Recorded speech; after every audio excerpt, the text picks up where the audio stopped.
ഞാൻ സാക്ഷ്യം പറയുകയാണ്.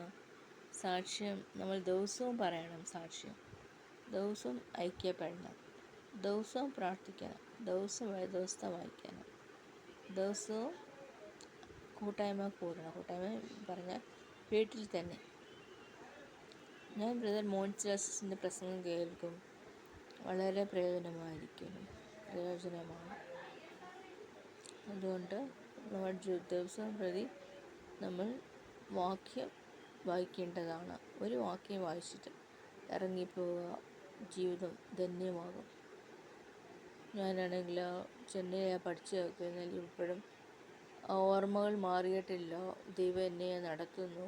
സ്കൂളിൽ പഠിച്ചതാണെന്നും ഞാൻ എൻ്റെ ഗുരുക്കന്മാർ പഠിപ്പിച്ചതാണ് എനിക്ക് നല്ലതായിട്ട് തോന്നിയത്. അവർ പറയും പ്രാർത്ഥിക്കണം, പഠനം മുമ്പോട്ട് നീക്കണം എന്നല്ല പറയുന്നത്, പ്രാർത്ഥിക്കുക, പ്രേ. ഇന്നും ഞാൻ പ്രാർത്ഥിക്കുന്നത് ദൈവത്തിൻ്റെ വചനത്തിൽ വെച്ച് പ്രാർത്ഥിക്കുന്നത് ദൈവകൃപയാൽ പ്രാർത്ഥിക്കുന്നു.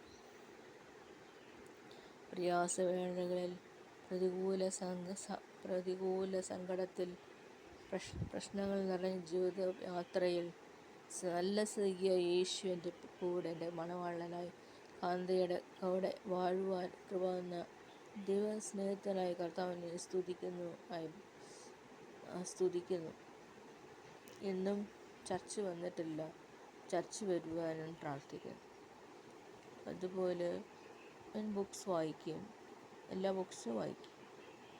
നിങ്ങൾ ബുക്സ് വായിക്കുമ്പോൾ ദൈവം അതിനോട് ഇടപെടുന്നത് നമ്മൾക്ക് അറിയാൻ സാധിക്കും. സൈന്യങ്ങളുടെ യഹോവ നമ്മോട് കൂടെയുണ്ട്, യാക്കോബിൻ്റെ ദൈവം നമ്മുടെ ദുർഗമാകുന്നു. ആ വാക്യം ജീവിതത്തിൽ പല വേളകളിൽ സന്ദർശിച്ചിട്ടുണ്ട്.